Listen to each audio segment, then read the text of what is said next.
My name is and I'm this year's student director, and I've been very fortunate to work with this wonderful cast who prepared a wonderful show this evening. We are very excited to present the first entirely student-casted play in this exquisite new auditorium. If I could please remind everyone to please turn off all electronic devices. We'll be having a short 15-minute intermission in the high school lobby entranceway across from the office between the first and the second scene. With that being said, I chose to do this production as my senior project due to the pure insanity seen on stage, oftentimes found in the last year of high school. So, I now invite you all to the cozy, comfy, and crazy Bite-A-Wee Bed and Breakfast.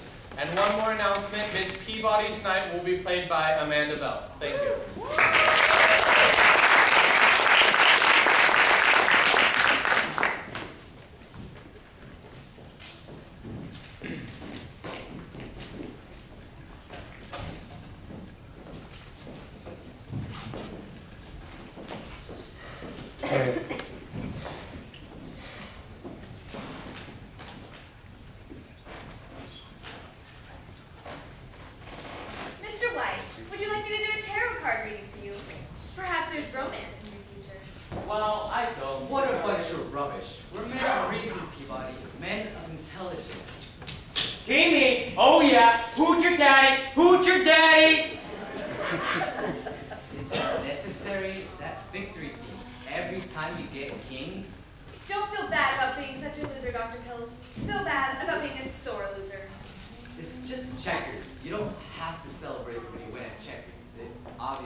for 2 whole weeks, and I haven't even heard him speak.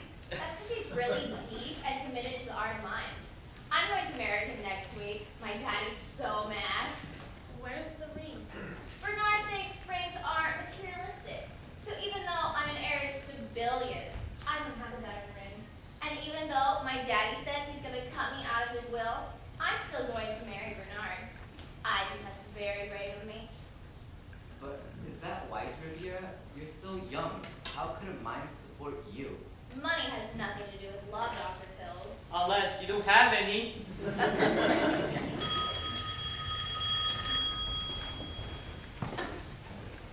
Good afternoon, the Vitaly Bed and Breakfast. Mrs. Gray speaking. Come and bide a while. Vitaly. Well, yes, I'd be glad to take your reservations. Your name? For when? The moon! Hidden enemies, danger, darkness, and deception. Yes, some people spend weeks here. Why, the guests we have now have been here for 2 weeks. Yes, we're definitely the right place to get away from it all. We're very isolated on a small island you can only get to by ferry boat.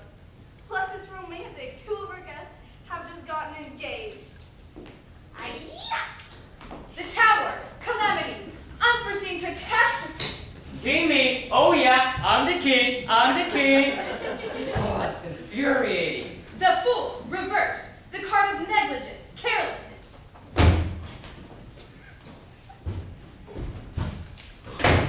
Oh, it's cool out there. The wind is something fierce. Has anyone seen Bernard? I'd love to congratulate him. Me too. Lenny, Bernard and Riviera are engaged to be married. Married? Lenny, for heaven's sake, here, I'll help. Bernard said he wants to go for a walk on the cliffs. The hanged man. Oh, that's got to be a bad card. It's the card of wisdom, intuition, and prophecy.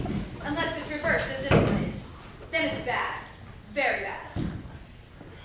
Lenny, what has gotten into you? And please don't enter a room by kicking the door open with your foot. My arms are full of wood. How else could I have gotten in the door? There's a flower in your pocket, Lenny. I'll bet that's for Riviera. Lenny, we'll need more wood. But the wood is outside, in the cold. Yes, it is, in the woodshed. But I've just come inside, in the warm. Then go back outside and bring the wood inside so we can keep the fire in the dining room going. Use the kitchen door if you please, and do not forget to lock the woodshed door. We don't need furry little woodland creatures making their home in there. I am not going to tip you. I pay you, and I pay you to do what I say. So please, get the wood. In and out, all day long. One thing after another. Poor Lenny. He was so in love with Riviera. I know. It's sad, really. Next card. Death. The card of mortality, destruction, the end. Oh, don't worry, everyone. This card refers to a woman. Oh, don't worry, my dears. This certainly doesn't mean today, or even tomorrow necessarily. And after all, we're all going to die eventually, so this card is essentially meaningless. Well, that's comforting in a small sort of way. Not really, Mrs. Greer. There's tea in the drawing room, and it's time to practice our sing-along. Oh, please no. Not the sing-along. The Village Talent Show benefiting many charities is in 2 days, Mr. Butler, and the Vitaly Singers have committed to being there. Thank you all again for agreeing to be part of the Vitaly Bed and Breakfast talent portion of the show. And we are so looking forward to your dance number, Betsy, along with all of you in the sing-along chorus. I'm only too happy to be of some small help. Come on then, Vitaly Singers. Oh, wait for me, Mr. White. Come on, Minnie, let's go to the kitchen and help get dinner ready. And where's Moxie? I don't know. I haven't seen her all day. Some days everything is 6s and 7s. Into the kitchen we go. How dare you? Deceit. I shall believe you, Bernard. Hello. Oh, Letty, you startled me.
wind does a man good. I beg your pardon.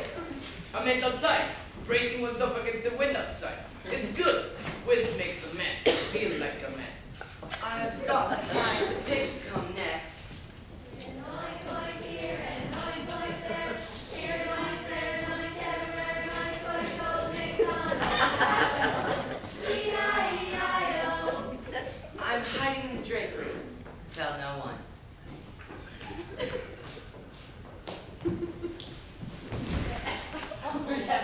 I need some help here. Is she dead? No, she's just unconscious. Come, Miss Wallaby, let's get her onto the couch. There we go. What do you think you're doing? Honestly, you have to raise her legs so the blood flows to her head. I know what I'm saying. You don't know what. Why don't we? In the army, we learn to walk it off. How can you walk around when you're unconscious? Perhaps we should. Pick her up. We'll walk her around until she comes to. We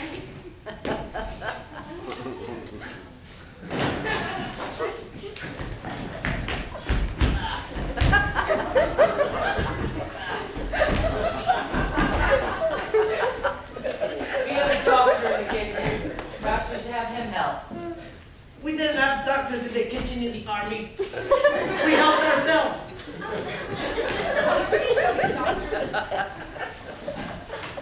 Dr. Bill, we need you. Perhaps we should put her back on the couch. Oh, good. What's going on here? We were just about to sing Edelweiss. That's my personal favorite. Bernard, I missed you. Bernard, could I speak to you privately, please? Moxie tumbled out to the drape. What? I knew something bad would happen. It was in the cards.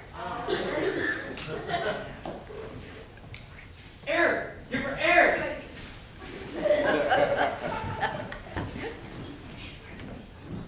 She's dead. She is not dead. Give her air! Can I speak to you privately? Moxie needs our help. She's beyond our help. She's dead. She is not dead. Back up, I tell you. Listen to Mr. White, everyone. He's the smart one. Cut off one long leg. One time, and your reputation is ruined. Where am She's I? alive! I brought her back to life. Shut up, Phil. Are you all right, dear? What were you doing in the drapes? That's my hiding place. The last thing I remember, there's a note in her pocket here. Good night, Miss Wallaby. It must have been lost. Yeah. Thanks to my Girl Guide training. Girl guys. Always at the ready, willing, strong, and steady. The note says, death is nigh. Nigh. What does nigh mean? Near. Death is near. Oh. Death is at the door. Heavens, they're dropping like flies. Get the door, Weller. That is your job. Yeah. I am reminded of a particularly dark Swedish film in which I starred called The Seventh Knock. The Seventh Knock was fatal. Get the door, Butler. For goodness sakes. Yeah. How many times was that? Knock number 5. They've knocked 5 times. 6 times they've knocked 6 times. I'll get the door.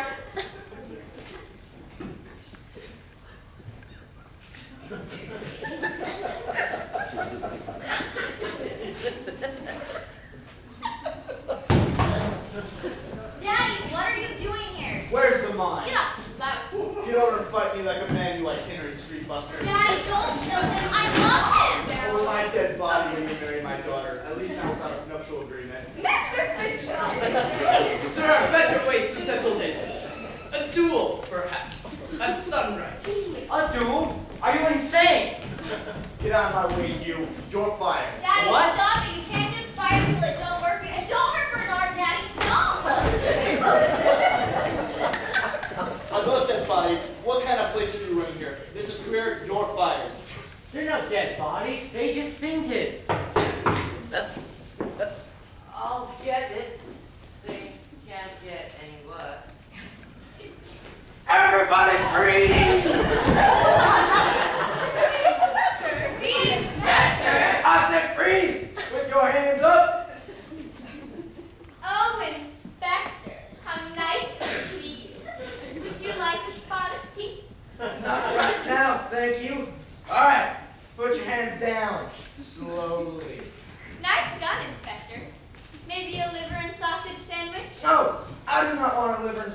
sandwich. I heard screaming at, "Egad! A pile of dead bodies! Everybody freeze! Put your hands up! Back away from the dead bodies! Nobody move!" Somebody's been watching way too many American cop shows. I've never seen him carry a gun before.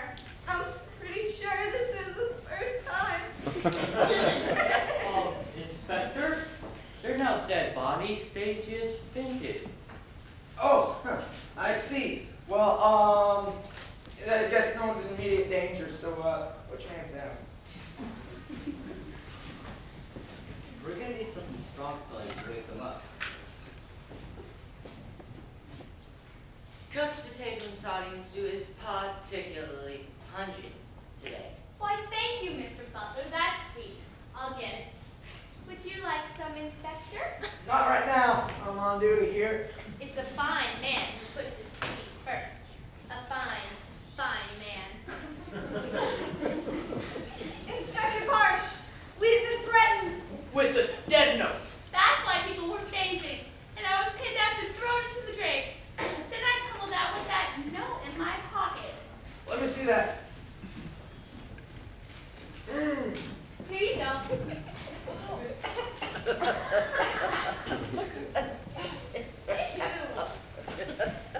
Yum.